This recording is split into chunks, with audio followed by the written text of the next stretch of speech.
All right.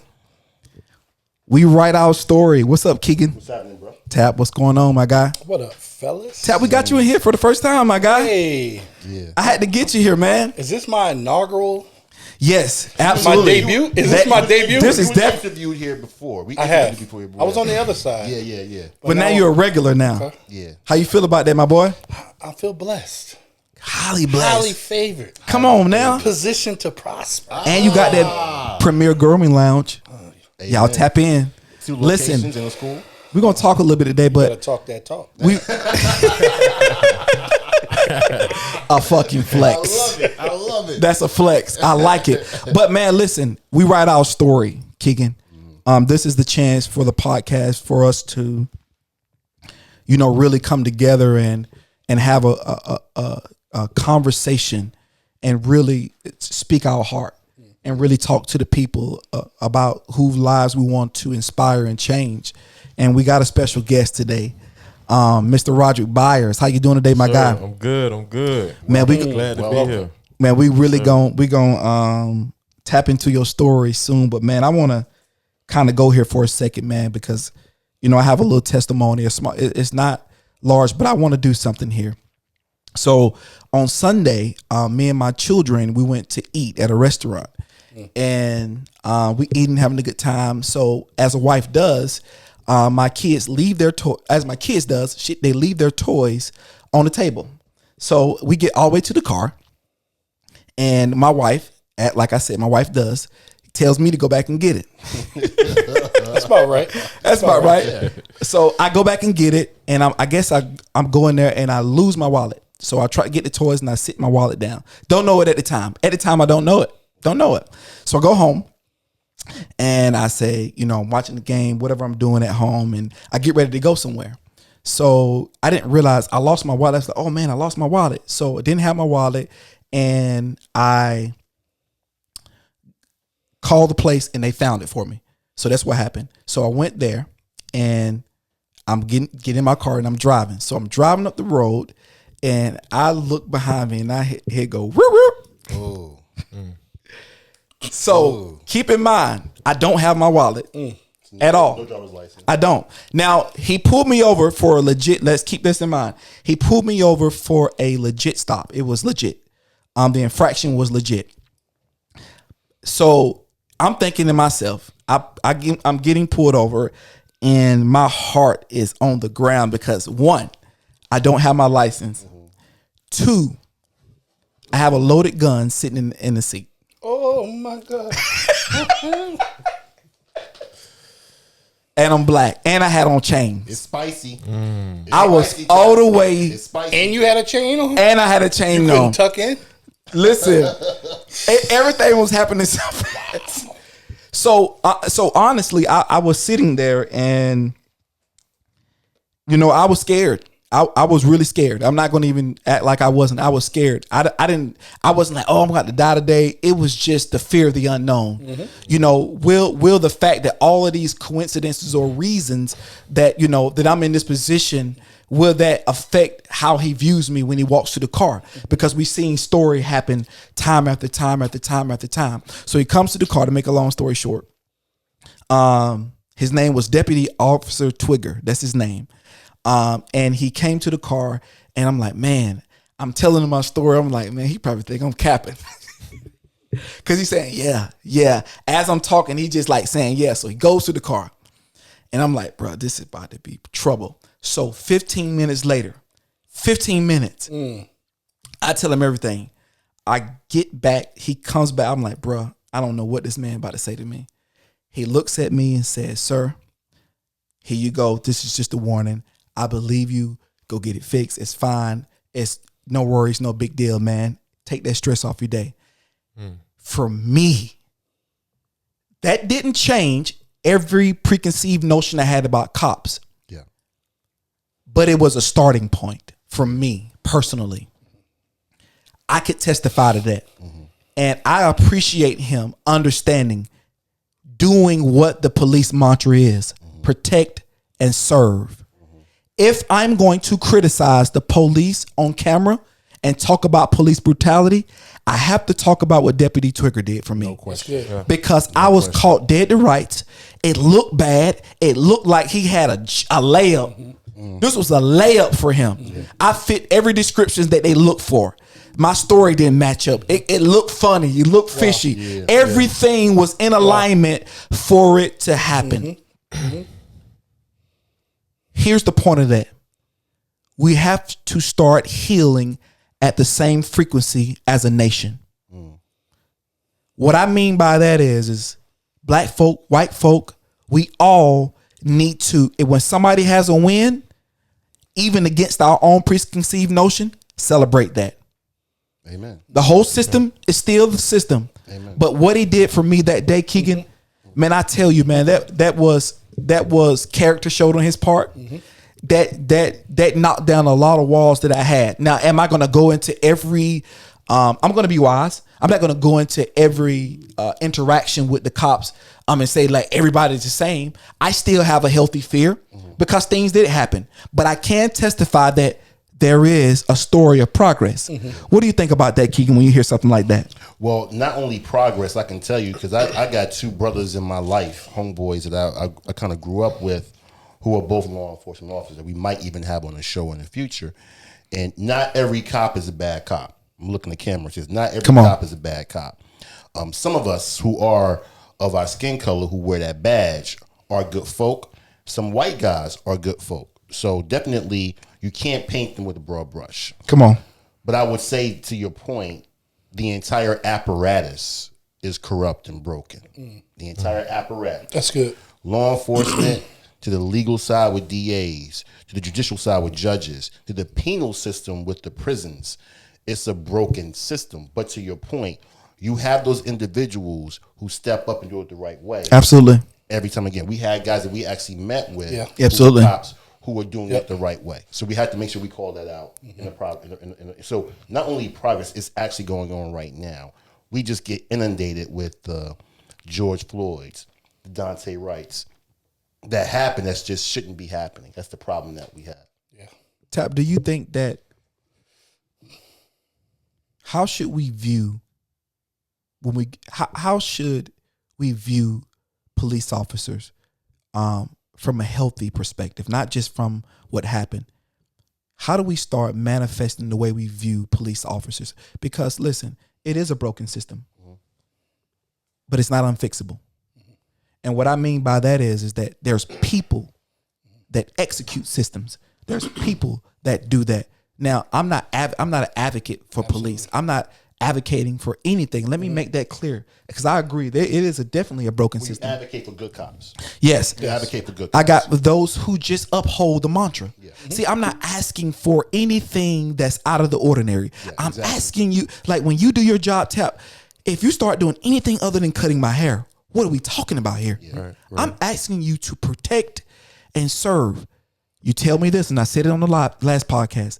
How do we participate, Tap, in our own rescue? I think the question that you asked me was, how should we view law enforcement? Correct. Correct? While that's a testimony of yours, I think you were right in the way that you perceived yourself. You wanted to make sure that you had all your ducks in a row.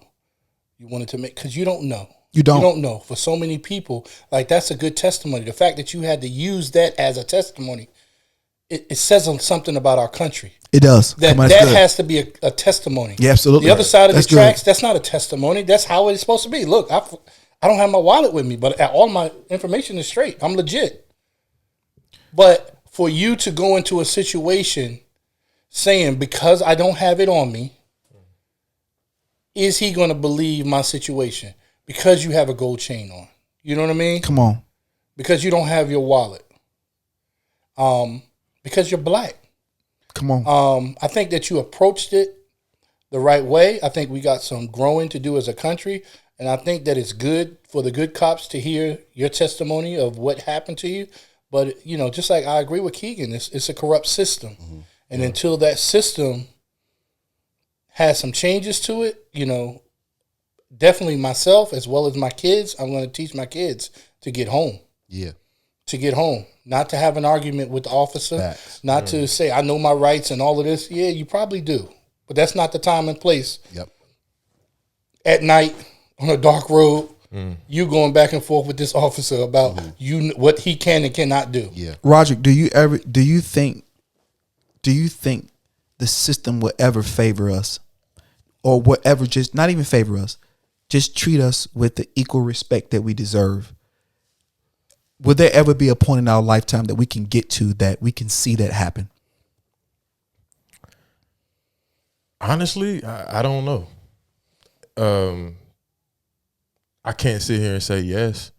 If you look at history, and the amount of time that we've been in this situation, do I pray that we get there? Yes, but to say that, I don't know. And then, so I guess the question is like, and now I'm asking you a question.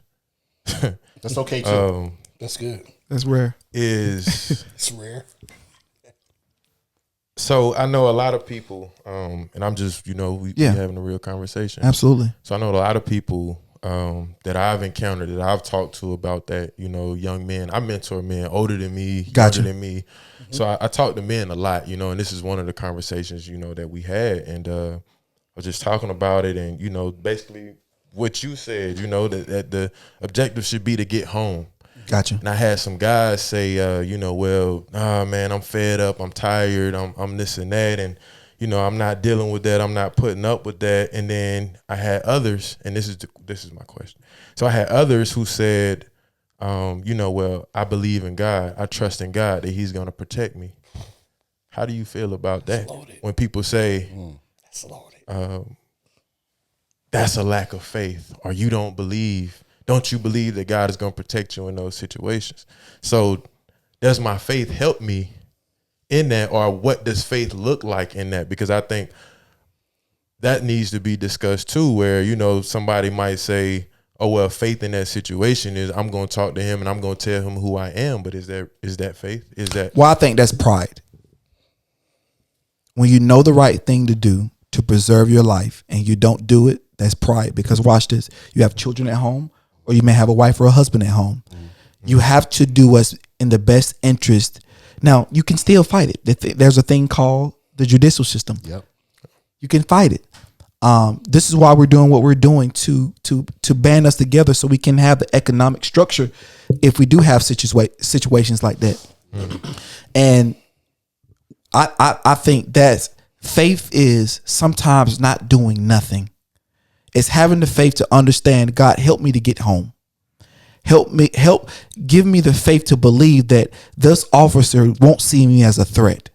Mm-hmm. That's the faith, because we have to use faith in the right manner. We can't just fling it around, because that's still that's you doing it.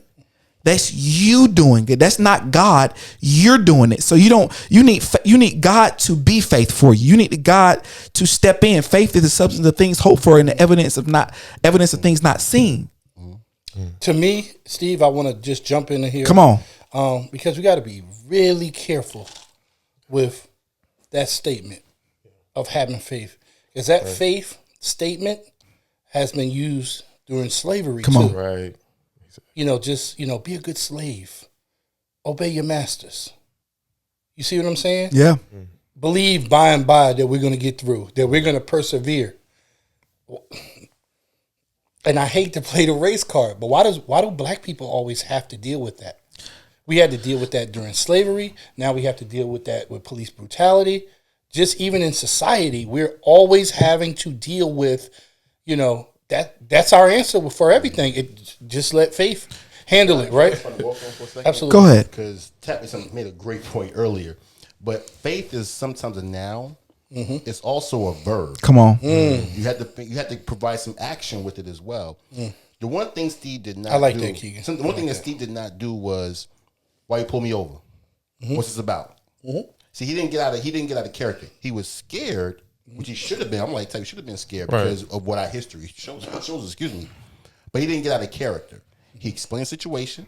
He was calm. He was collected. See, that's what the officer actually recognized. Come on. What Steve didn't do, right?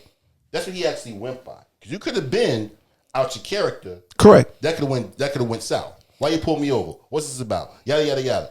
Then you got a problem. So Keith, just because Steve was out of his character, Justifies is Steve trained to be an officer? No. And how to deal with high conflict situations? No. So how does he know to be calm in that situation? Why are you putting a burden on Steve to act a certain way? That's good. When a police officer is trained in those situations how to de-escalate a situation because they actually use it when it comes to the other side of town. No doubt. But when it comes to our town, our side of town, they fear for their life. I'll tell you exactly why he did that. To your point earlier, his goal was to get home. Facts. I agree with that. He got a wife. He got kids. His goal was to get home. But you're right. My statement was bigger. You're right. In that individual statement, absolutely, Steve, get home. Because you made a great point. And this is not knocking Officer Twigger. But if we have to celebrate, my man did his job the way he was supposed to.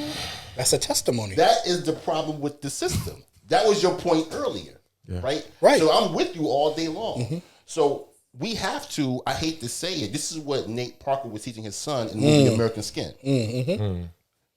It's going to be unfair. We have no spades. You can only get split books here. Come on. Right? Only get split books.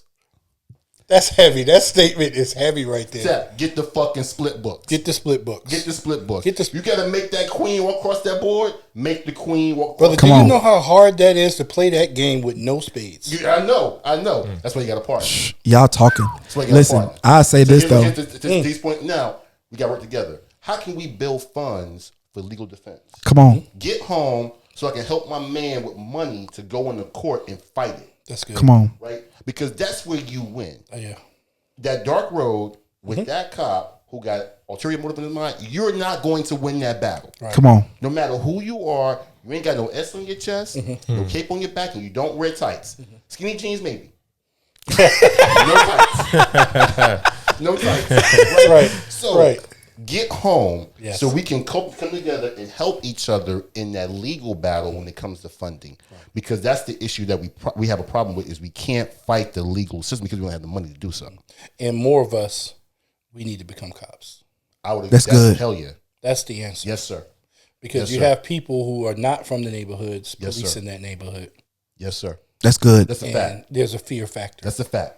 I want to just say this. Is my black card gone if I can't play spades? Yes. Yeah. Definitely. I gotta be honest with you, Steve. That's terrible. You can't play spades. You don't even know how to play spades. That's terrible. Listen, I got a job. I got homework to do. Tap. I'll work on that. I will work on that. I got homework to do. I gotta work on that. Yeah. Bruh. Bruh. But I played a real hood game. If you know it, it's called Pity Pat, bro. I play Pity Pat. Can't even compare Pity Pat. Yeah. Nah, bro. Listen. So if y'all want to take my, play tonk. Can you play tonk? A little bit. See this. Can you play tonk? This card is shaky right now. That card is getting slipping away fast. Who raised you? Who raised you? Your spades were way too intense. I'm not even gonna lie, bro. Come on. Bro. So I want to go here, and I wrote down something, man. That's gonna kind of go into, and I want to kind of go a little bit deeper, Keegan, and not even talking about the police. And I think let me kind of round it up with this. The system that currently is upon us right now, it is a system that we know is corrupt. Mm-hmm.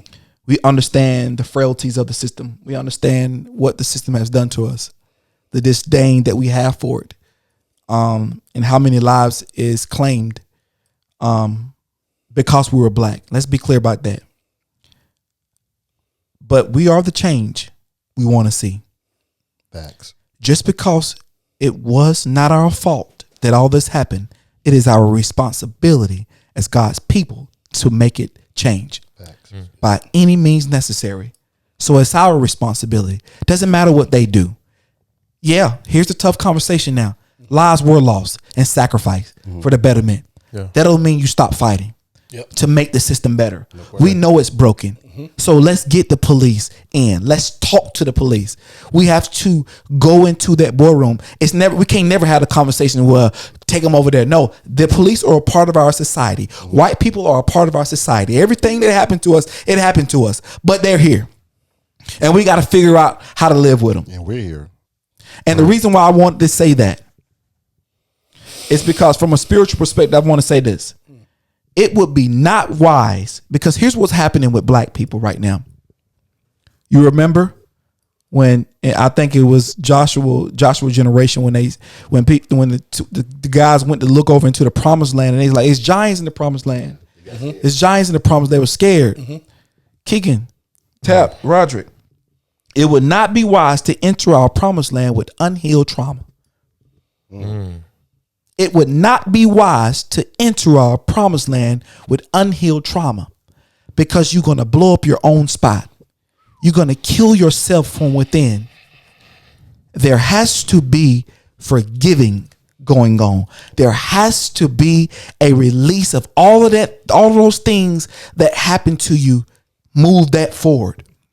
That's what and the people like me, you, and Roderick and Tap that have microphones, it is a responsibility for empathy to be at the forefront of your words. That's good. Do not get on another microphone judging. Don't get on another microphone if you don't have the right intentions for people. It is our time now to enter our promised land with healed people. You cannot enjoy your harvest if you're worried about what happened to you yesterday. That's true. You will never be able to do that. Tap. How do we continue to heal our wounds, man? Like, we got a lot of wounds. And that's why we here, Keegan. We got a lot of wounds, and we will not skip over the wounds that we have. How do we as a people, as a collective, heal our wounds healthy, Tap? The number one thing that's tough for all of us as human beings to do is look yourself in that mirror. Come on. I tell my students all the time when I'm showing them how to cut hair, sometimes you can look at the cut and you might not see a line or whatever in the cut. But one thing about it is your eyes might lie to you. But that mirror don't lie. That mirror tells the exact truth. That is. So what you do, the hardest thing to do. You got the first cap today. I don't know, Tap, can you say it over again? Because I don't know if people, your eyes might lie to you, but that mirror don't. That mirror does and not. Go back to that point. Because what your eyes are programmed to look at what it wants to see. Or see what right. What it wants to see. Your brain will say, your brain will like, yeah, see that. Right. Point. Because just think about it. When you're looking at, for us as men, we're looking at an attractive female, right? The perception that we're going to put off when we look at her is that we got it all together. Yeah. Right? Come on. We fine. Yep. You know what I'm saying? We fine. But then when you look in that mirror and you like, man, I thought I was a 10. It might be. Adjustable 6. It's a little adjustable 6. You can work with me. Shout out. 6 work in progress. Oh, man. Yeah.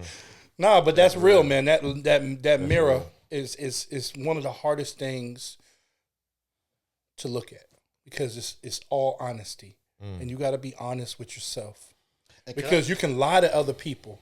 That's what I'm saying. When your eyes can you can look at somebody, you can lie to people. Come on. When you're looking in that mirror, you can't lie to yourself. Come on. It's showing you what's there, not what you want to see. It is. But can I give him like a validation on that? Come on. Because Tap been cutting hair since he was like 6 years old, right? So, here's what I'm going to say. The level of experience. I mean, the guy has 2 schools. Come on. I'm sorry, he has 2 shops in 1 school. Go ahead and claim it. Teaching people, right? Here's my point. He still looks in the mirror himself at every cut. He ain't no newbie. He still does it himself. He ain't just preaching what he doesn't do. He does it. Tap. Can we stay with you for a second?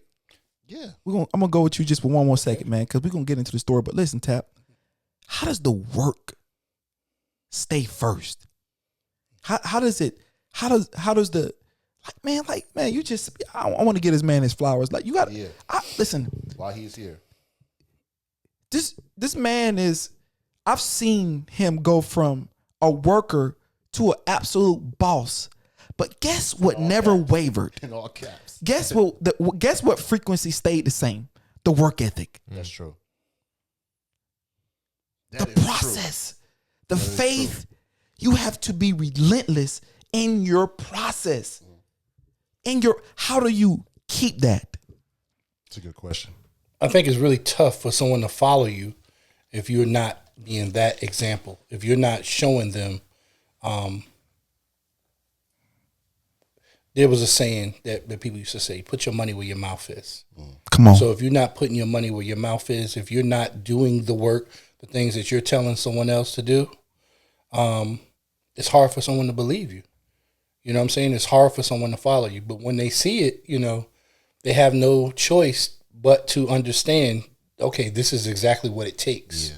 You know what I'm saying? I've been there. That's why when I can relate to the students, because I've been a student. I've been in a shop where I work for someone else.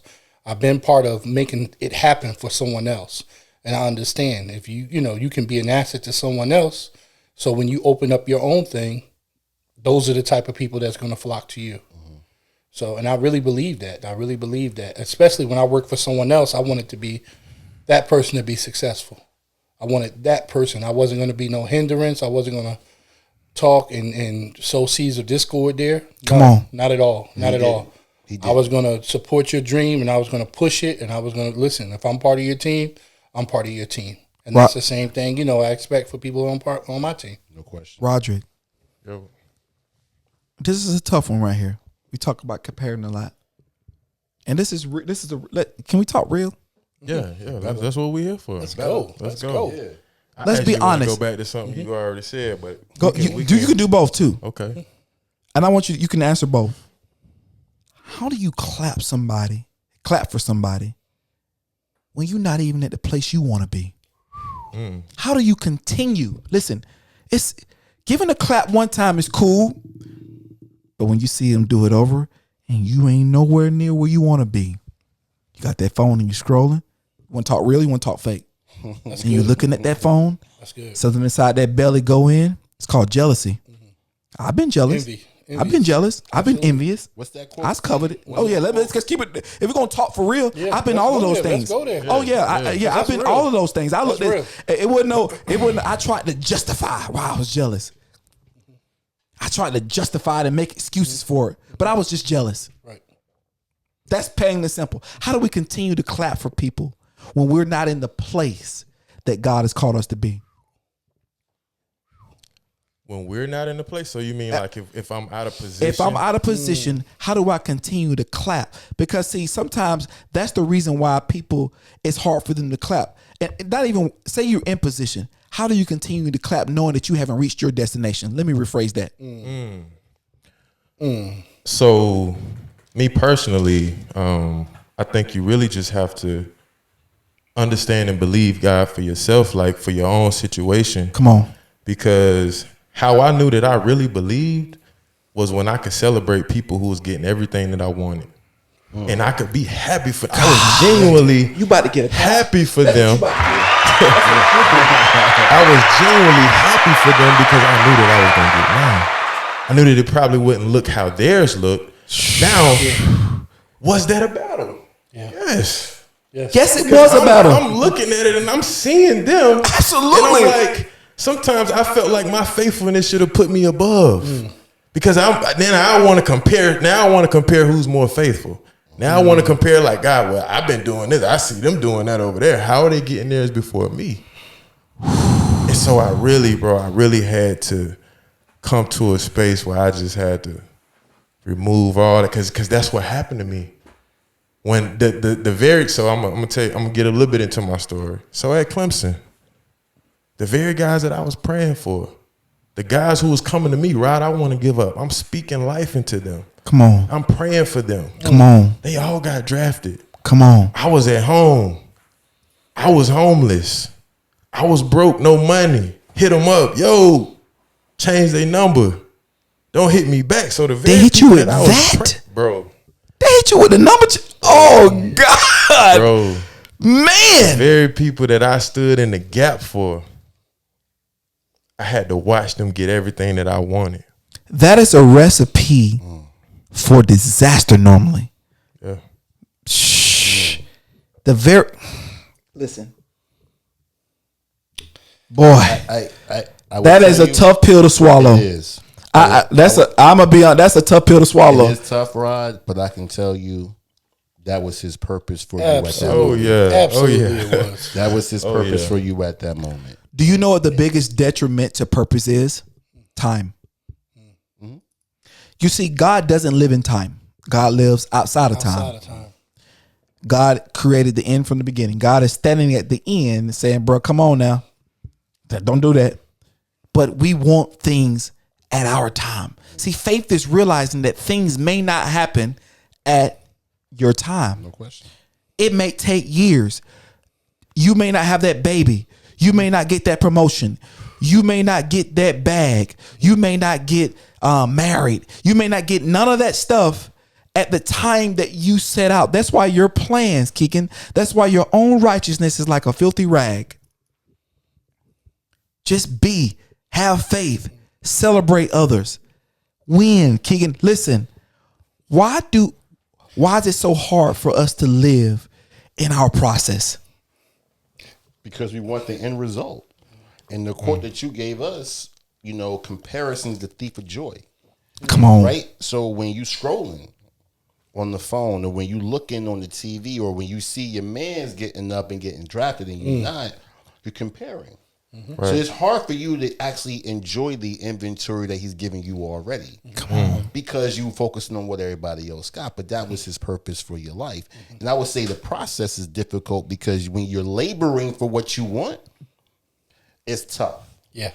It's just as simple. It's tough. Any human condition, no matter what your race, creed, color is, when you're laboring for what you want, it becomes difficult. And until you get to that promised land, you're going to want to give up. You're going to want to quit. You're going to question the whole nine. But the problem is you got to continue forward because that's when you get to that particular point. As your man said, Monty Williams. Come on. Right. It's on the other side of what? Hard. Of hard. Absolutely. Just to jump in there, because I heard what you said, Steve, maybe it's just not your time. Maybe it's going to happen a little bit later. Yeah. What if it never happens? Ooh. Where we at? Yeah.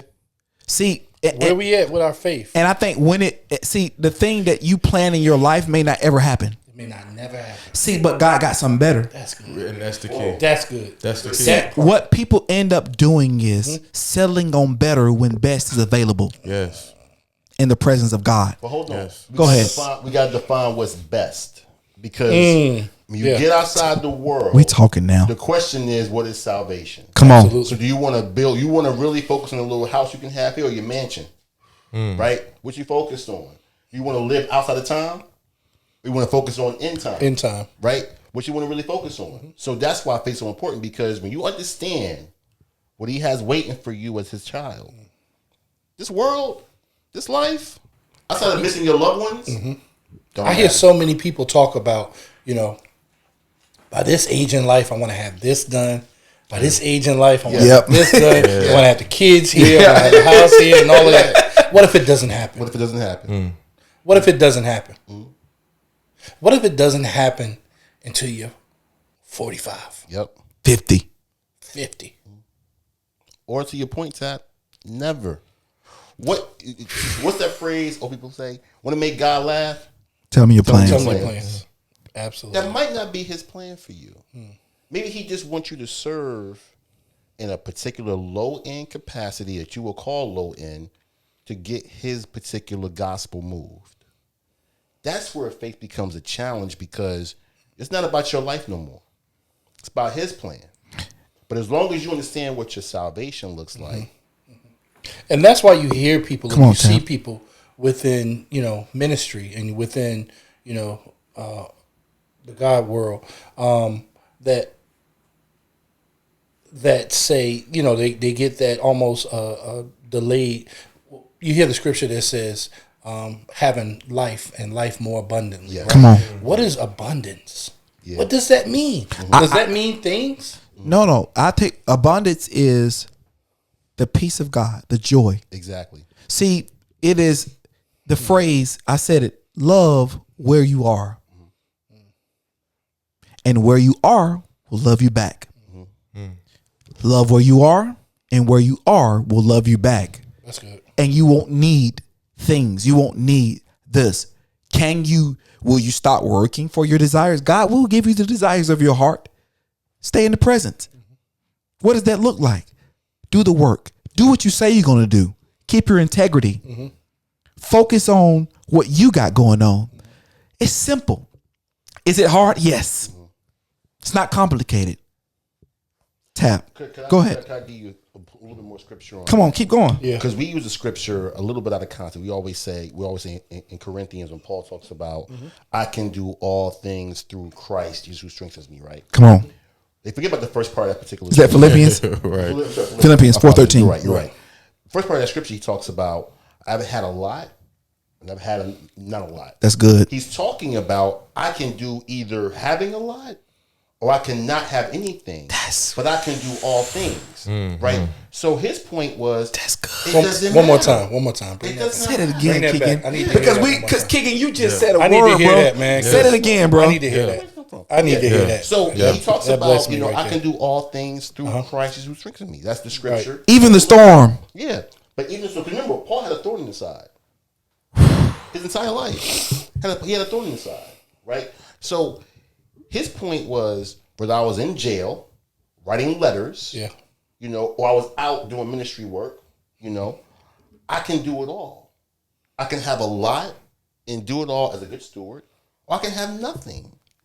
I can be shipwrecked, have nothing, still do the work of God. Roderick, before we get into your story, we went to Bros Can You Talk at our church, Greater Church. Shout out to Damon and Pastor Mike. And we was talking about the thorn. That thorn may not ever go away. May not ever go away. I don't care how much you pray. I don't care how much you sow. I don't care how much you have faith. Sometimes the thing that you did, you will be reminded of. For the wages of sin is death, but the gift of God is eternal life. Through Christ Jesus, who is our Lord and Savior. So what I'm saying is that, Tap, you may get to move on into your blessing, but you're going to see that thing right there. Because it reminds you to humble you that I saved you through my grace. Roderick, how do you deal? Because people think that God is not there because they still have that affliction. That don't mean stop. It means keep going. That affliction or whatever you've done to cause that thing on yourself, Keegan, it may not ever cease. How do you continue to move forward knowing that thorn still lives in your side? Well, that's a good one. But I think, man, and just me personally, because I have a thorn. Come on. And the things that happened to me, right? Like at one part of my life, I felt like, man, this is all the reason why, I'm not worthy. I had parts of me that I felt were too dirty and that God was too holy to touch. Man, that's honest. I felt like, it was just messy. You know what I'm saying? Just too much. And so then I had to think about it. Even in all my baggage, even in all my mess, even in all my dirt, not only did he still love me, but he still chose me and called me. Amen. And so That's good. what I really love, man, I really love the paralyzed man at the pool when, Jesus tells him to do something that he didn't have the strength to do on his own. When he said, take up your mat and walk. This man was lame for 38 years. So he asked him to do something that he didn't have the power to do on his own, right? He was laying there for 38 years, but it was that obedience, that willingness. And what he said, take up your mat, take up that comfort place. Because back then, a mat was what they laid on. Yes, that was this place of comfort. Yep. Come on. So when you take it up, if you remove your bed right now, I guarantee you're going to find some dirt, right?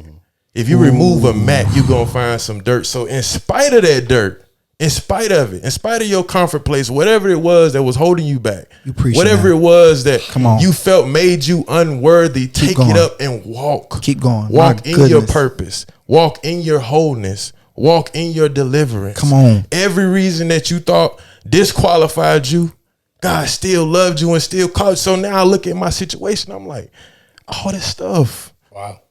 I'm worthy. Wow. Because God still loved me. God still uses me, even in all my mess. So let's do this. Yeah. You know what? To that point, Go ahead. We always, as people, we disqualify what God qualifies, right? Say that. Because he didn't come in for the healthy. Right. He came here for your mess. Right. He came here for you thinking you was unworthy. When he called Paul was persecuting the church. Facts. Stone Stephen, right? Facts. When he called Moses, Come on. he done committed murder, right? He calls us in and out of our mess because that's the only way we can do something for him, by giving him glory, because we can't do it on our own. Right. That's when you're the most valuable. Right. Because now he gets the glory. When you all perfect and pretty and you doing all that work, you can't give him glory. It's when you're in your mess. Right. I'm sorry, go ahead, bro. No, you good. Listen, bro. This is, man, listen, bro. I'm blessed by this. Absolutely. You have 4 men in this room 6. making proclamation. Shout out to listen, let me shout out to Shots by Jones. Listen, if you have not typed in the Shots by Jones on Instagram, one of the most phenomenal photographers, probably going to be the greatest executive producer of all time. My guy Jog Vision. I want to give them a shout out, man, because these guys are the engine to the train of the deep surface. And without them, this wouldn't be able to come to life, man. You gotta listen. Let me tell you about something. When you have people in your life that help your vision move to another level, you better treat them right. You better not take them for granted. Hell yeah. You better overdo it, because I'm telling you, you need people for your vision to manifest itself. That's good. Yeah. God didn't put you here alone. He didn't. In fact, he said it's not good for us to be alone. It's not because you were lonely, because you don't know how to act when you get all the spotlight on yourself. You think you made it happen. Absolutely not. You didn't. Nope. It only takes one time. Nope. No, bro. It doesn't. So, shout out. Let me get these guys, man. Come on, man. Come on, man. Let's clap for these guys, man. They still gonna want their money. All that spiritual talk. Yeah, These no Negroes. discount. Hey, Don't make my money, listen. though. Where that cash out? Right. Yeah. Dollar sign. Hey, listen. No discount. Right. Hey, bro. You didn't ask. Hey, Steve. You didn't ask for This ain't no internship. Hey, listen. It's still, that money still gotta come through. It does. And pay your people. Yes. Yeah. Treat them right. That's a part of treating them right. Words of affirmation don't put food on people's table. That's true. Treat them right.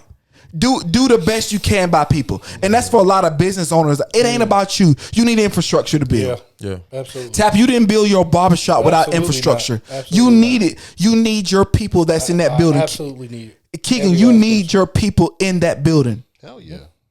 I can't do it all. I don't want to do it all. Right. Just being honest. Absolutely. I can't do it all. So let's go here, man. Roger, I'm glad you're here today, my boy. Glad to be here, bro. Man, let me Glad just to be read here. off something, man, for Roderick, man. Because before we get into the story, I want to do my guy right. So Roderick's from Rock Hill, played ball at Clemson. Roderick, you won a national championship. Hey. Nah, I lost. But you see, Yeah, sorry. I thought you won a national championship. You played for one. You played in the national played championship. for one. Okay. Played A lot of for one. folks can't say that. You had a short stint with the Panthers, correct? And now you're a mental health advocate. Roderick, I want to have you on because me and Roderick met at church on Bible study. And he came with my guy T Green. Shout out to my guy T Green. Yeah, shout my out guy to T T. Green is a GOAT. What's up, my guy? I want to give a shout out to him. He is a GOAT for real, my man. This dog, guy's for a sure. unbelievable. One of the most genuine people you will probably ever meet, man. He's the have him on? We got him on one day? Absolutely. And Yeah, you got to. T Green is the ultimate bridge. The reason and people like that get blessed because they constantly build connections. My goodness, this guy build connection. I want to give a shout out to him. The first day I met him and his lovely family, I thought there was just a beautiful connection that we made. So shout out to you, T Green. But that's how we met. He came to Bible study. So he's sitting back behind me and I'm sitting in front. And it was marriage Bible study. So I wasn't there with my wife. I just happened to be there. trying to soak up some knowledge. So, me and Roger just turn around and talk because we had really nothing to say. But the minute we start talking, we start clicking. We start just sharing with each other, just our stories. And he didn't tell me a lot about his story, but he told me a little bit about it. And man, ever since then, man, I recognize the humble spirit and just God quick him, hey, have him on, tell his story. And Roger's building his own platform as well, which I want everybody to support as well. But Roger, let's start with your story, man, because I think we overcome again by the power of our testimony. Mm-hmm. That's how we overcome. You want to say something, Tap? No, you better preach. But Roderick, what did you grow up at, my guy? And tell me a little bit about your childhood, man. The floor is yours. Now you say tell you my story. I want the story. I want the story. I think we want the story, Keegan. I want that unedited. I want the unedited version. Yeah. Ooh. Yeah, that raw story. I give it to you. I give it to you. So you mean like you want me to start with my childhood? Just whatever you feel like you want to share with the people, man. Yeah. Okay. Now you asked for it, so you know what I'm saying. Absolutely. Now if I go deep, hey, let's go. That's what we here for. Be a blessing to somebody. So early on, like he said, I grew up in Rock Hill, South Carolina. They call it Football City, USA. Absolutely, Northwestern. Went to Northwestern High School. It's the home of Jadavion Clowney, yes, sir. Gilmore. It go on and on. Everybody knows about Rock Hill, but with that was a lot of pressure. Come on. It's a lot of pressure on me as a kid. I was one of the smartest in my class, but because I was 5'2" in the second grade, because I was 5'10". Hold on, no, we're not gonna skip past that. Wait a minute. We're not gonna skip past. Yeah. Wait a minute. You said what? What? Yeah, bro. Yeah. Like 5 You were feet, 5'2" in the second grade. In the second grade? Second grade. What? But that gave you that chip young, bro. Recruited in the third. That's why you went to clip. Hey, that gave him that chip young. Nah, you can't play with my kids. Ain't no way to. Yeah. I need to see your ID. Man, my grandma used to put me on a big old because I was wearing, my waist was big, so I have on the whole suit, man. You know how they had the shirt the same color as the pants. Yeah. Cuffs was that big, you know what I'm saying? Because my waist was big, but my legs wasn't fitting the waist. But yeah, man, I grew up, so I was forced in that box real early of football. And so, my teachers would slide me football books at the book fair. Oh, you gonna play football. You got broad shoulders. You got big hands. My dream was to go to Harvard. Wow. I grew up wanting to go to Harvard. Like my dad was so influential in my life and, really emphasized the importance of education. Come on. I remember being 6 years old when I filled out my first job application. Back then it wasn't on computers and stuff, so you had to actually fill it out. And so he would make me fill out his information. Really? We would go into the job that he was trying to apply for. They would glance at it for 5 seconds and they would say, "Sir, you're not qualified." And he would say, "Can you tell my son why I'm not qualified?" They say, "Sir, you don't have the education." And he would turn to me and he say, "See, son, I don't want you limited. I don't want you to have these same limitations that I have on my life." Damn. So even when you talk about, man, I got to say this. So even when you go back to when we was talking about how we began the show about, police brutality and all that, my dad told me about all that stuff at a very young age. So when I get pulled over, my anxiety goes, you know what I'm saying? Because that even in the education that he gave me, he also transferred his trauma. And so I was raised by people who were tired of the system. I was raised by people who were tired of getting the crumbs. And like I said, it provided education, but it also transferred that trauma. So I was a kid walking around very heavy. Come on. And not just heavy because of that, but heavy because of traumatic experiences as well. And so we said we're going deep. Yes, Keep going. Tell us about those experiences. Abuse. I was the first child to survive. So my mother had 3 children that lived less than 2 weeks. Whoa. 3 children lived less than 2 weeks. 6 miscarriages. Then I was the first baby to survive. So mentally, you know, now as a man, I can't imagine what my mama was going through because, you know, then it was like, oh, you can't bear children. It's you're the problem. And so for that woman to then have her first baby and be abusive to him, which was me, the spirit of perversion entered my mind at the age of 3. So hold on. Let me get this straight. Yeah. Who's abusive to you? My mother, Your mother. the one who was supposed to be loving and nurturing, My God. showed me abuse. So At the even as age a of man, it affected my love language.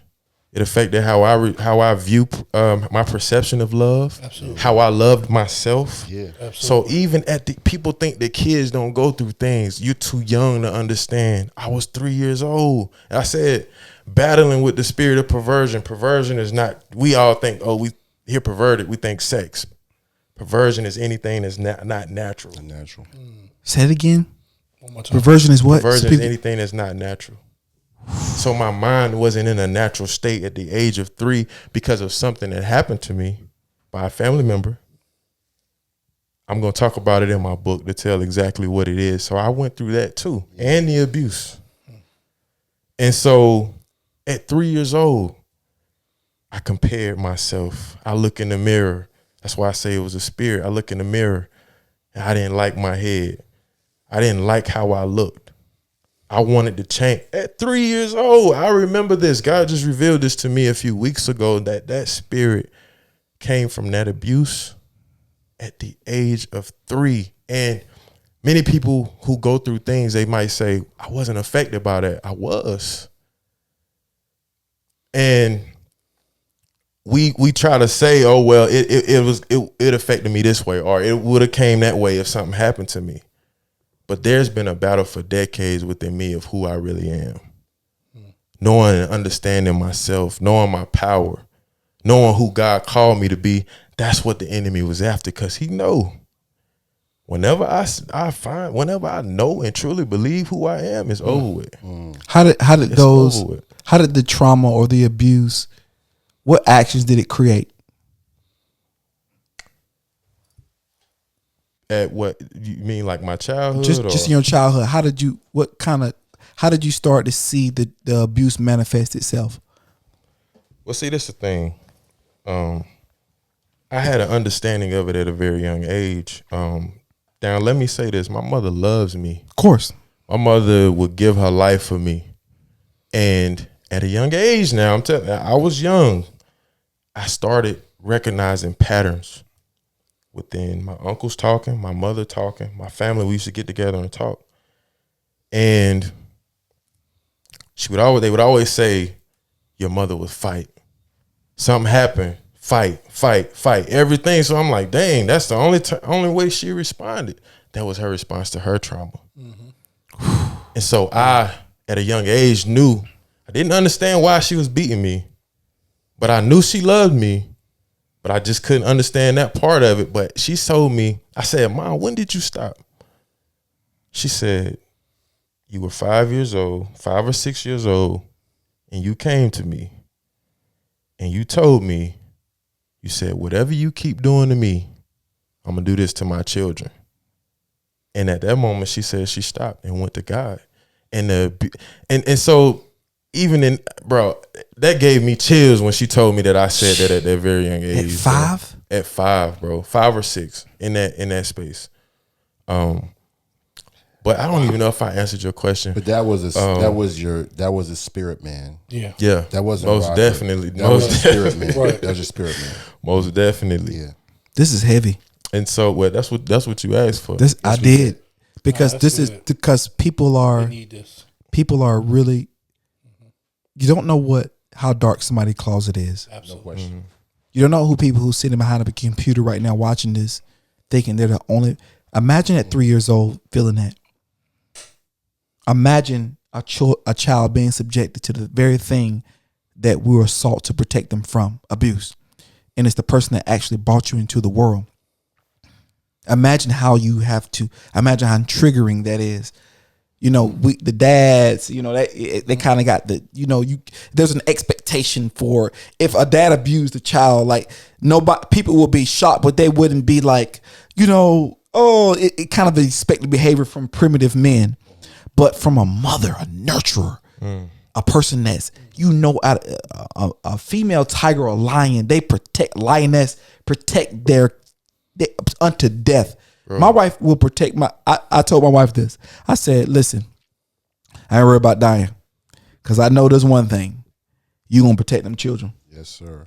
I know by any means necessary, ain't nobody gonna mess with my kids, because I know what you gonna do. But if I can make a point about that, and when you articulate that, Rod, you're helping someone think about how now I can speak my truth, whether it be to a therapist or to a family. So what you're doing that's hero work. Just being honest with you. Heroism. But I would tell you though, you'd be surprised at the number of mothers who abuse their children. It's just never reported because they're the mother. And a child, that's to good. Your point, that's good. is going to protect the mother even in the midst of abuse. The dad's a different story. Of course. The dad's going to get reported, unfortunately. Absolutely. No question. Somebody else or by the cow.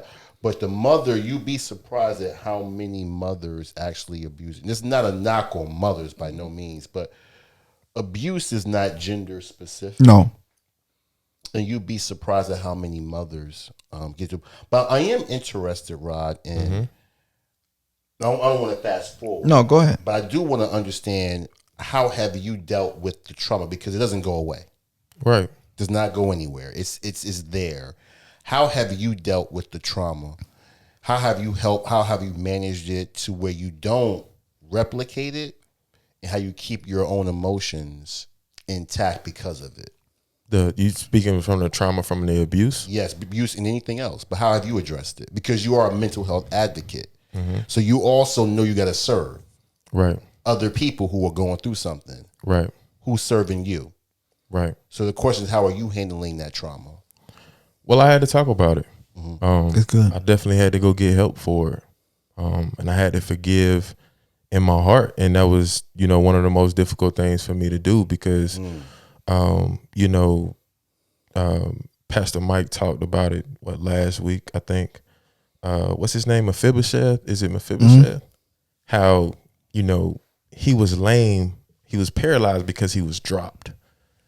So I was in a situation where I'm like, man, I got all these issues. I got all of this stuff going on. And now I'm responsible for recovering something that is a result of something that wasn't my doing. Yes. When I was innocent. And I had to go. And like I said, I had to go and receive therapy. That's where I wanted to get to. Because I'll be transparent. I'm in therapy as well, right? Individual therapy, just for emotional, from what happened in my childhood. Come on, Keegan. And so I'm an adult man, and so I'm asking the question, because I want you to start talking to people. In that microphone that you have right now, you have some power. You can give somebody some hope. Because most people, especially in our culture, Rod, we don't believe in going to therapy. Yeah. We believe in put it under the rug, right? Uncle Joey touched you, don't worry about it. It's okay. Come on now. We never get the trauma addressed. And what trauma does, trauma festers. Come on. It metastasizes. And it requires you to replicate it unless you do something about it. That's when your kids come into play. So when you start talking about going to therapy, please speak to how that has helped you, because people don't understand that is a tool, not toolkit, that we don't use as a culture that can help us move forward. So please talk about that if you don't mind. Yeah, so I mean, it's helped me identify those things. It's helped me be accountable, and just man, it's a lot I want to say. But it's really helped me get to the root of it. Okay. And I encourage everybody, and that's the thing, like, I had to cause myself more pain to be relieved of it. Yeah. And that's the thing that always scares us, you know, because Say it again, Understand Say it that again. part. Say it Right. again. Understand that Hold on. That's heavy. Roderick. That's heavy. Steve, I know what he's talking about. He's right. Roderick, that is, Tim, make sure you zoom in on this part. I think said, Roderick, that helped me. Oh. Can you say that again?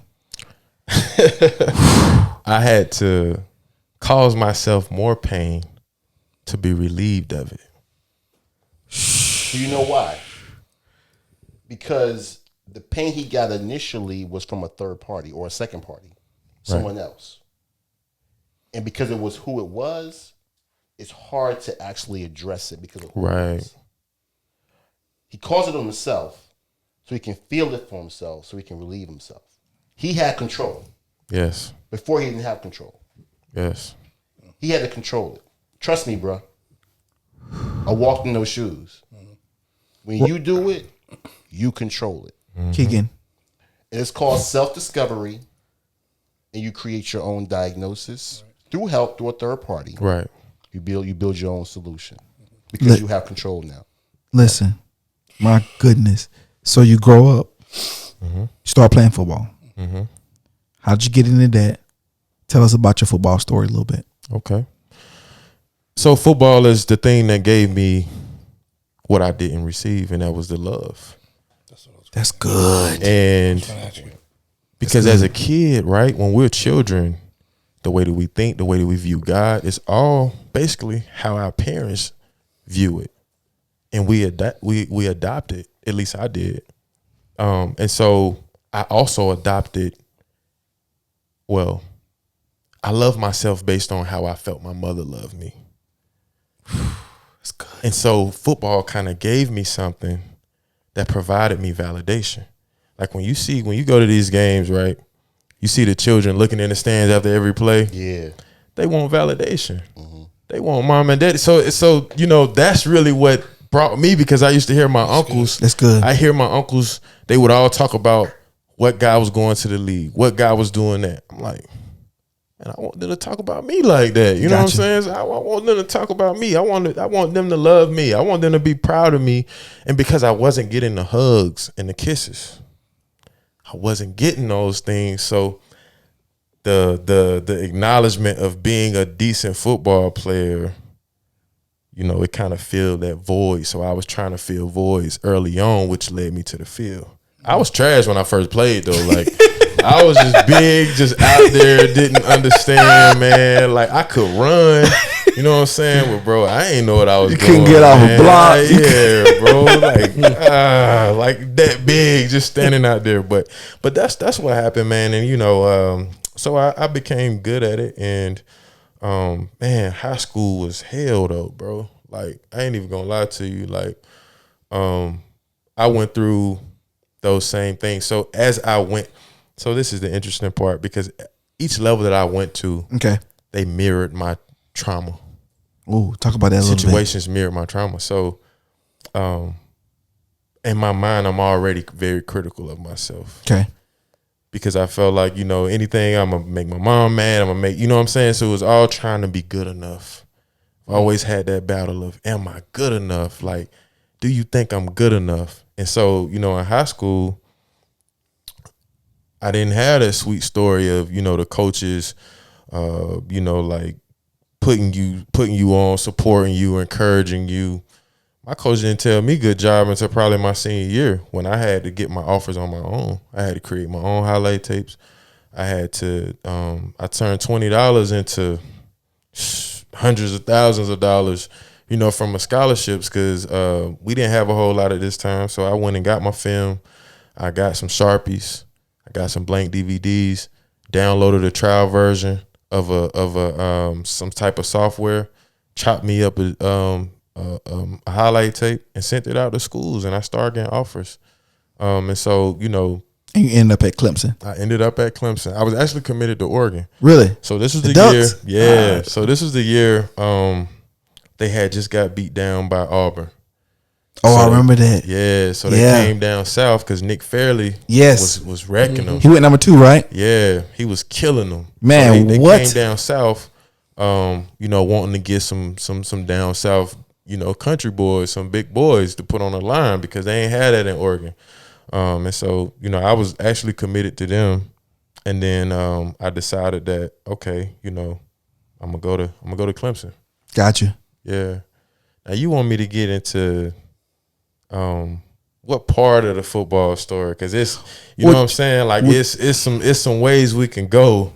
Well, go the way that you feel that God leads you to, and go the way that you feel that can inspire a generation. Because, sometimes we get to the upper echelon or a Division I school or NFL or something like that, people don't understand that you're still human. Pressure still abides in that space as well. Tell us about a little bit about your experience for the sake of time at Clemson and in your kind of stint in your NFL. Boy, we might need 2 episodes for that. Oh, we can come back, my boy. But yeah, man, I want to get back to that pressure, that word that you said, pressure. Coming from Rock Hill, South Carolina, football city, USA. You go to college, you better go to the league. If you don't go to the league, you ain't make it. No matter if you got a degree, it don't matter. You have to go to the NFL to be successful where I'm from, or for them to value you. And so I had the pressure of feeding my family since I was 8. That was my first year playing. I remember hearing conversations of everybody because I was big now. By the time I was in 5th grade, I was 5'10", 230. 230? Yeah, 230. It wasn't no lean 230 either, bro. It was, but anyway. But that pressure, man. Feeling like I already was trying to please everybody, wanting love, but then I felt like I had to save everybody. So I went to school with this in my mind that it wasn't even about me, that I had to get mama out of debt. I had to get mama a new crib, daddy, grandma, cousins, sisters, brothers, put everybody through school. And that's a lot on an 18-year-old, bro. That's a lot of pressure, man, to chase something. And football is like an abusive relationship. And I don't mean to, let me see how I say this. When I say that, I'm not being insensitive to those that have been in abusive relationships. I don't condone domestic violence, anything. I want to say that. But to me, that's the closest thing because I fell in love with the potential of it that I knew it would never give me. Football never gave me what I gave it. But I fell in love with that potential of that, of what it could give me. And I held on even when it wasn't even worth it, but I still held on to that potential. And so that's what people do in relationships. What people don't realize is that, so I get to Clemson. I'm thinking, man, I'm about to major in engineering. I'm about to go do my thing. You're on a full scholarship. You got to play. And you got to make practice. They give you a list about 3 to 5 majors that fit within football schedule. What? That's why all these athletes majoring in basket knitting. Like, I ain't, you know what I'm saying? Like, I ain't even trying to be funny, but bro, like, for real, bro, like, African American studies. Yes, bro, like stuff that, you know what I'm saying? Because oh my God. It fits the football scheduling. I've been there, not to the Clemson level, but I know what you're talking about right there. Go ahead. And so, man, it's just that whole time, that whole experience of pushing and working and committing to that grind. Well, that's a grind. That's a full-time job. That's a full-time investment. But the biggest piece of it was that I lost myself in my jersey. That's good. I lost myself in the jersey from society, the pressures, the expectations. Let's think about this, right? And when you go and you recruit these kids from these neighborhoods, see, a lot of times you got guys getting in trouble for having guns. You got guys getting in trouble for all this stuff. But let's just think about this for a moment. Let's say we 18, right? 19, whatever. Coming from where I come from, I had these happen quite often. You get a phone call, hey, one of your good friends just got murdered. got to go to class at 8 a.m. I'm not speaking about me, but I'm just, you know what I'm saying? I'm just talking about just from, all of my teammates, just stories. I'm just creating a scenario here. 8 a.m. comes, I ain't going to class. You know what I'm saying? Like I might take a little pill. I might drink something to try to put my mind off of it, because like we talked about, mental health ain't really a thing. Like we not really, as a football athlete or as an athlete, you not really saying, man, my first thought isn't to go and talk to a therapist. Yeah. I'm not even going to talk to the guy that's on staff, because he connected to the coaches. And the moment the coach think there's something wrong with me, he not going to play me. The moment I'm not playing, I got pressure back home. I got people calling me. Let me get back on topic, because you know what I'm saying, I'm passionate about this. Yeah. So That's good. Man, you dropping gems. That's good. this guy misses class, right? Because he's hungover or he's just going through something, whatever. Misses class. So now they got class checkers that come around to make sure you're in class. That's one target. I mean, that's one hit on you. You just suffered a loss. Now you got a target. Now you miss class. The coach on your head. The coach sending you messages. You know what I'm saying? So now you go to tutoring, you go to whatever, you get to the football facility. First thing coach is gonna say, well, we got Rod here who don't want to go to class. So now the whole team knows that I didn't go to class. And we had accountability teams at Clemson. So it's like, if I do something, everybody got to run for it. So, all the boys going to be like, bro, what you doing, bro? You tripping. So you got to go through that. You get in the meeting room, right? Now the coach say, well, he don't want to go to class. So-and-so, you taking his reps today. Since you don't want to go to class, nobody asks you what's going on. Nobody asks you, how do you feel? What caused you to not go? Do you need help? Do you need to talk to somebody? That ain't even in the question. You ain't go to class, you in trouble. You know what I'm saying? That's facts. So then, okay, get to the field. This man then took my reps. So now mentally I'm jacked up. The thing that I love, the thing that's going to help me, the thing that I'm using to cope, taken away from me, or seems like it's about to be taken away from me. I just had a friend who passed. I don't have a real way to cope with all this. I'm trying to store it in the back of my mind. So now I go to practice, take my spot, get off the field. As soon as I get to my locker, I'm getting text messages. The media already saw it. Oh, so-and-so got more reps than so-and-so. Now your family hitting you up. Dang, what you got going on? Why you ain't playing? Why so-and-so getting more practice reps than you? And these are still kids. And then you know what? So now I take all of this pressure, all of this anger. If I got a girl, I'm going to take it out on her. Come on. So now, you know what I'm saying? Now I'm in a situation where it's like, man, what can I win? You know what I'm saying? Like, because there's not really support at that level that really understands us or that gets us. You know what I'm saying? And so I saw guys who were really mishandled, man, who really could have been, there's people who were faster than Sammy Watkins that don't nobody know about.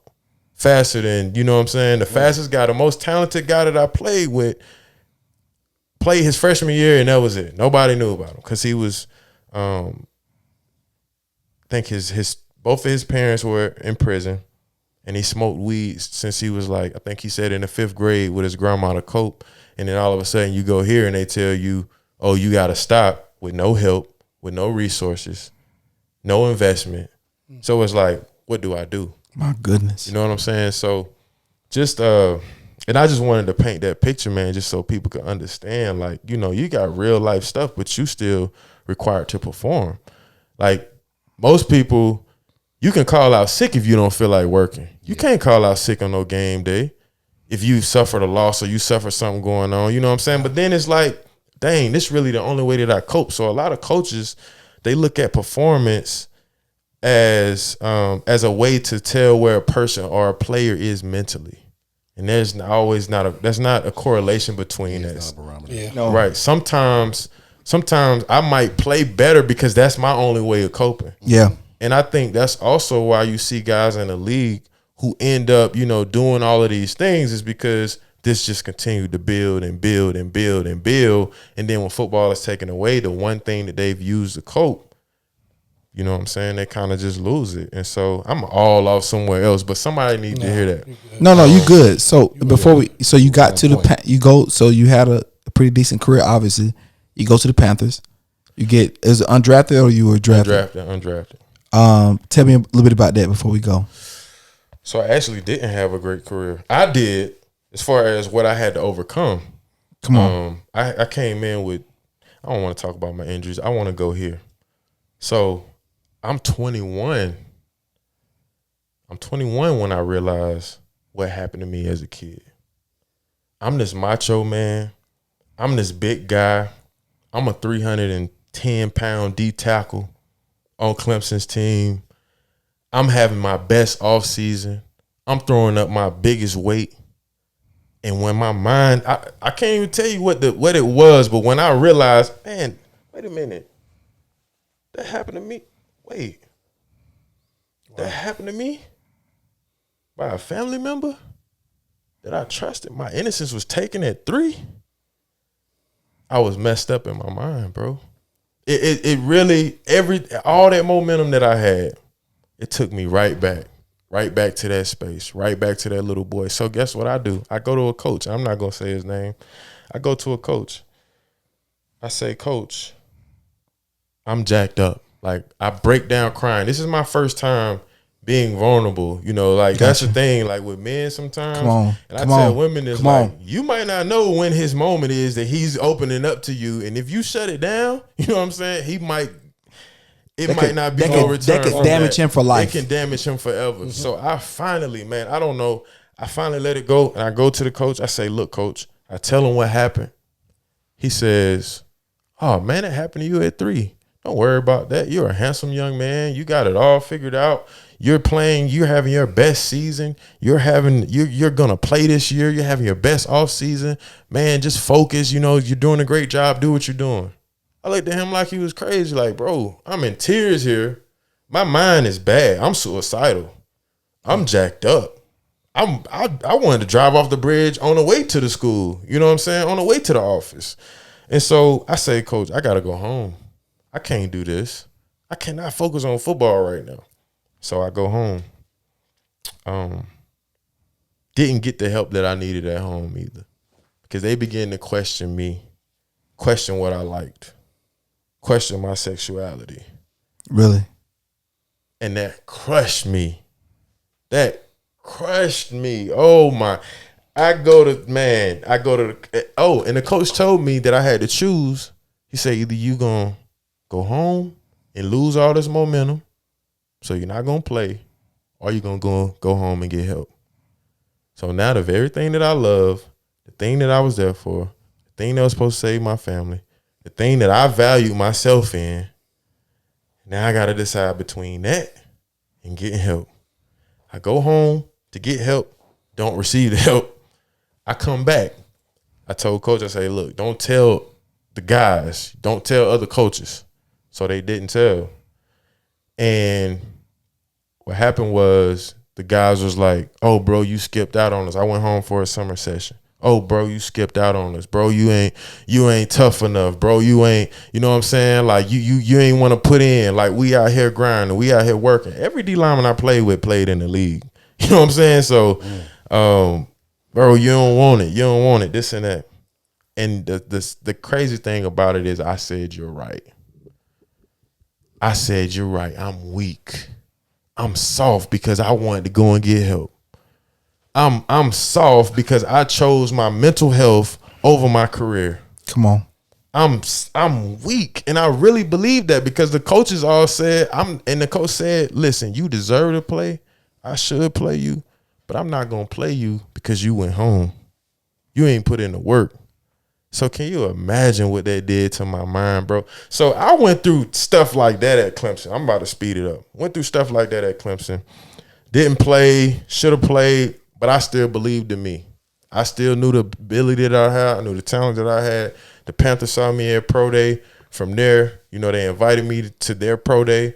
From there, they invited me to rookie camp, and I balled.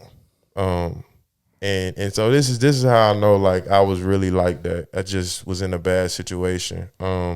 Because at the time, Coach Sean McDermott was the D coordinator. Mm-hmm. He's a Bills head coach now. Yep. He came to me like 3-4 times. He was like, did you get in trouble at Clemson? Did you know what I'm saying? What happened? And it's really what you said earlier, where basically God just had something greater. You know, I was continuously trying to fit myself into football. I remember the only game that I didn't play in, I'm kind of bouncing, but the only game that I didn't play in my senior year was a national championship. I'm like, God, what? You know what I'm saying? Like, all I need is one play in that game. I studied. I said, bro, I'm about to ball. Like, ain't nobody finna block me, bro.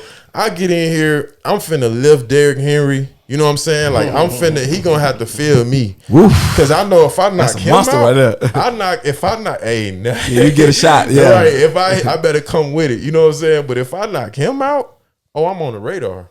They all gonna wanna know, who is that? I didn't play one snap.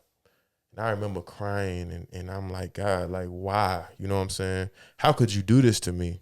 How could I get to this space? And the Holy Spirit began to speak to me and he said, it's not that your seed isn't good enough, but it's the soil in which you're trying to plant isn't rich enough. It isn't rich enough. And at that time, I thought that he was talking about Clemson. But what he was really trying to tell me was football in general. Wow. It's nickels and dimes to me. Wow.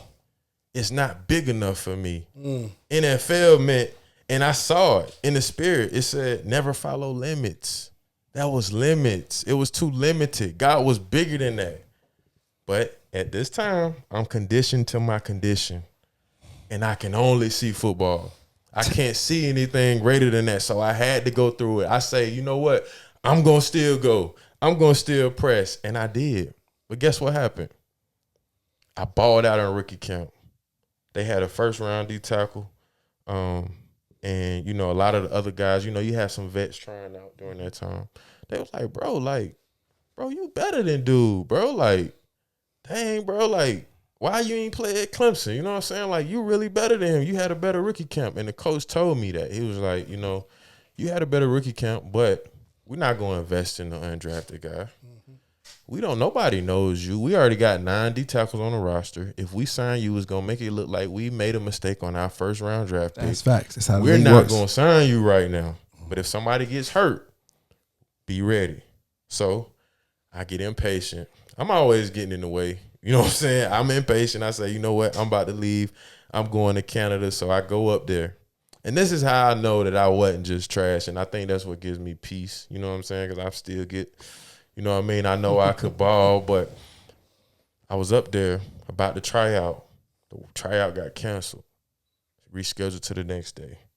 Then what happened from there is I'm good on time. Like I can finish this. Okay. Yeah, you can finish it. Go ahead. So I go up there, it gets rescheduled. They call me. A D tackle gets hurt. So my agent at the time, he lies. He says, well, Roderick's in Rock Hill. They like, okay, well, have him drive to Spartanburg for camp. We're going to sign him. I'm like, dude, why you know what I'm saying? Like, why you going to tell the man I'm in Spartanburg and I'm all the way in Montreal? Like, how in the world, you know what I'm saying? Well, he told him I was in Rock Hill. I'm in Montreal. So I'm like, he's scrambling, trying to find flights to fly me from Montreal to Spartanburg. Couldn't find none, so he had to call the Panthers back. He calls him back. He says, oh, well, my guy went up to Canada. I didn't know he was going. So they like, okay, well, you know, we wish him luck. We're going to follow him. We hope he does well in Canada. You know, we might come back, you know what I'm saying, give him a chance. So I'm like, man, this dude that messed me up. You know what I'm saying? Then he called back 20 minutes later. He said, bro, they want to sign you. Coach is vouching for you. I'm like, word? Like, he was like, yeah, they called me.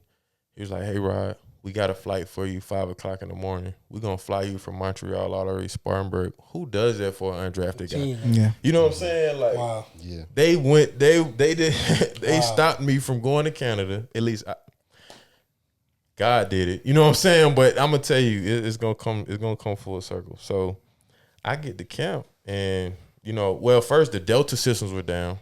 So we had to do everything by hand. I was supposed to land in Spartanburg at 10 that morning.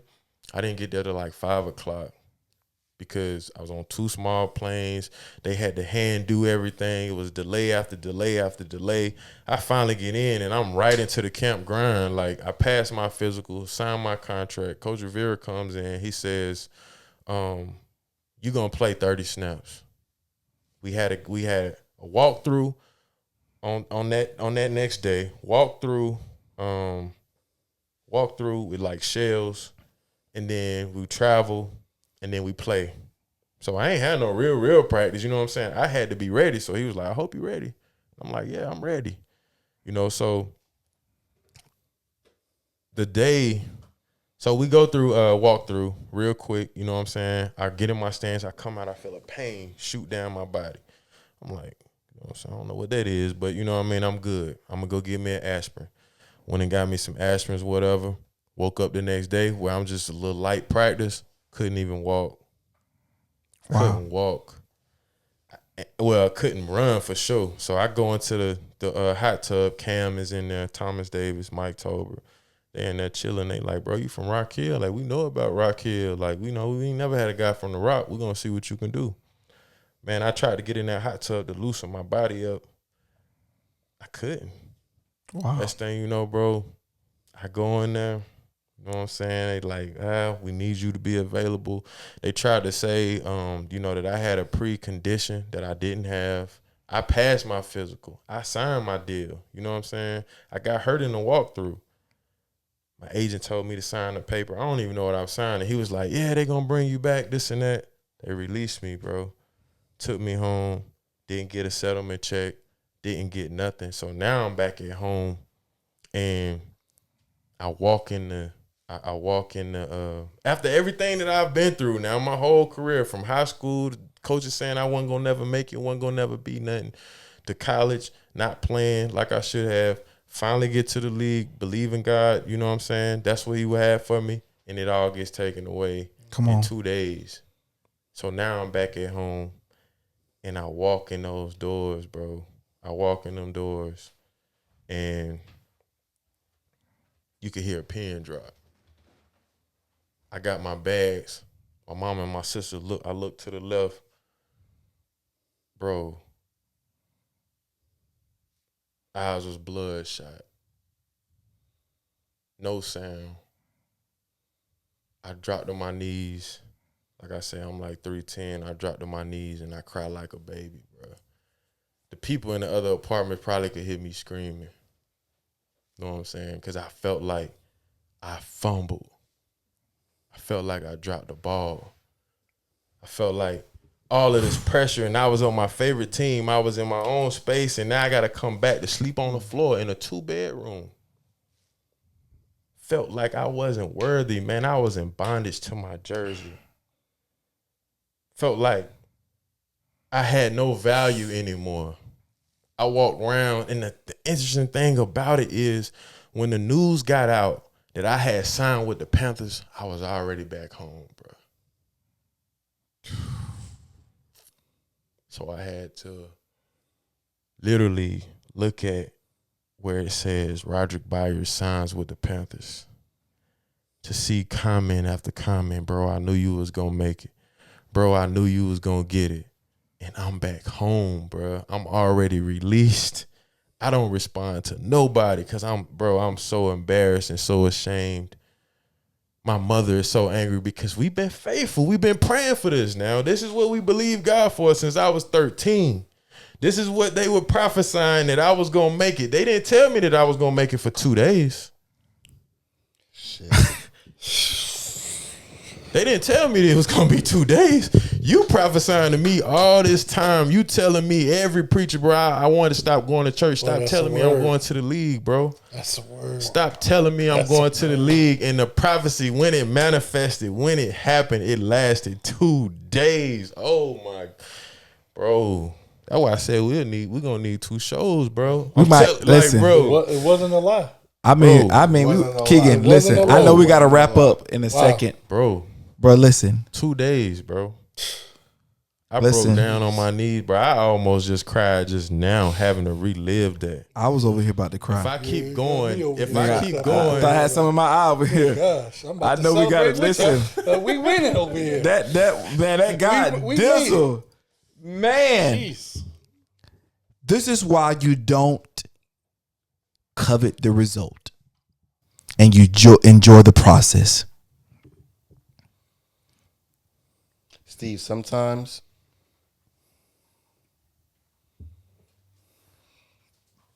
you was walking or running a race that wasn't yours. That's all it was. He gave you the signs, but the pressure made you push past the signs. Those particular things was adversity. There was him telling you, this is not what I have for you. Roderick, I want you to come back and talk to us too as well. We gotta have you back, bro. I know we kind of limited for time right now, but we gotta go. Man, this was different. I do want to say what did shift my mind, where I was able to receive that, because that was traumatic for me, man. Yeah. Absolutely. That was hell yeah. For me to fight through what I had to fight through, because I'm believing in God, and then not just that, but I'm telling people God is gonna see me through, and then have to fail and fall on my face in front of the very people who said I wasn't gonna make it, to have to literally build my body back up in front of those people. So I'm about to just real quick. I remember after I built myself back up, I didn't get it. I still didn't get it. I still was missing all the signs, like it was something bigger, that it was something greater. I still missed it. So God literally had to like put a microphone in my ear and just straight up talk. And I remember still pursuing it. And that's when I saw the NFL flash before my eyes, and it said never follow limits, and it like vanished. Like, what the? I'm running hills and I just see it like, what the? You know what I'm saying? Like, I started saying, nah. I was the one that wasn't partying. I was the one that was in my room praying when everybody was doing everything. You gonna give me what I deserve. That's what I was telling God. Like, I got angry. And when that popped up, I said, why, man? Come on, bro. Like, I've been doing, that's how I talk to God, by the way. You know what I'm saying? Like, we got that relationship. I'm like, why? You see my people hurting. You see my family. I still got homeless family members to this day. And I still struggle with feeling like I've dropped the bag, fumbled the bag. I said, God, why do I have to give up my dream? And you know what he said? He said, because I gave you my son. And at that moment, it was over with. It was over with. Because I said, well, that don't even compare. You know what I'm saying? It doesn't. Like, you ain't have to hit me like that. But he said, because I gave you my son. Now follow me. And hey, I guess Roderick. we'll talk about it on another episode. Roderick. Whatever, bro. I think about real quick. Go ahead, my guy. You know, this like just what you said at the end, man. It kind of reminds me of the prodigal son. Yes. But Come not on. the prodigal son. The brother. The brother. The brothers who said that I was there the whole time. I never left your side. Tap, you gotta I stop. wasn't out there partying. You gotta I wasn't stop. out there doing my thing. Chill. Chill. This guy went out there and did his thing. Oh man. And you still welcome back in. In fact, you had a party for him. Yes. You had a big feast for Give him. him the fatted And calf. I've been here the whole time. Give him the fatted calf. Man, that was wow. Listen, man, we overcome by the power of our testimony. We write our story. You, somebody watching behind a computer, somebody watching behind the television screen You touch somebody. Yeah. needs to hear it. Because let me tell you something, man. You get to the top of that mountain, and when you fall off, the same people that was like, I'm gonna push you up, they move out the way when you falling. Because they no longer want to be associated with you. Now your value is no longer there for them. Now you can't provide the things they thought you were going to give them. But greater is he that is in the world that, come on, man. Great. Come on, man. No weapon. Look where you are now. You whole, you healthy. Yep. Man, listen, there's more to go. Roderick, I want to appreciate you for coming here and being vulnerable. Vulnerability is our greatest weapon as men at this point. Yeah. There's no more castrating our purpose for the sake of silence. Yeah. We have to speak our truth to power. We are the leaders of this generation. In order to do that, we have to unpack our trauma, throw it in the trash can, and move forward. Keegan, how you feel about this episode, my guy? I feel good. Thank you. Yeah. Thank you. Yeah. No, I know. Thank I mean you. that individually for myself. Thank Yeah. you, because you helped me in some ways, right? You helped me walk through some things I walked through, and just kind of relive some things and see what the benefit was for doing what I did. So thank you. And I'm quite people who's going to be watching this feel the same way. So I'll tell you, like you said, that you was ministering to those guys who went to the NFL.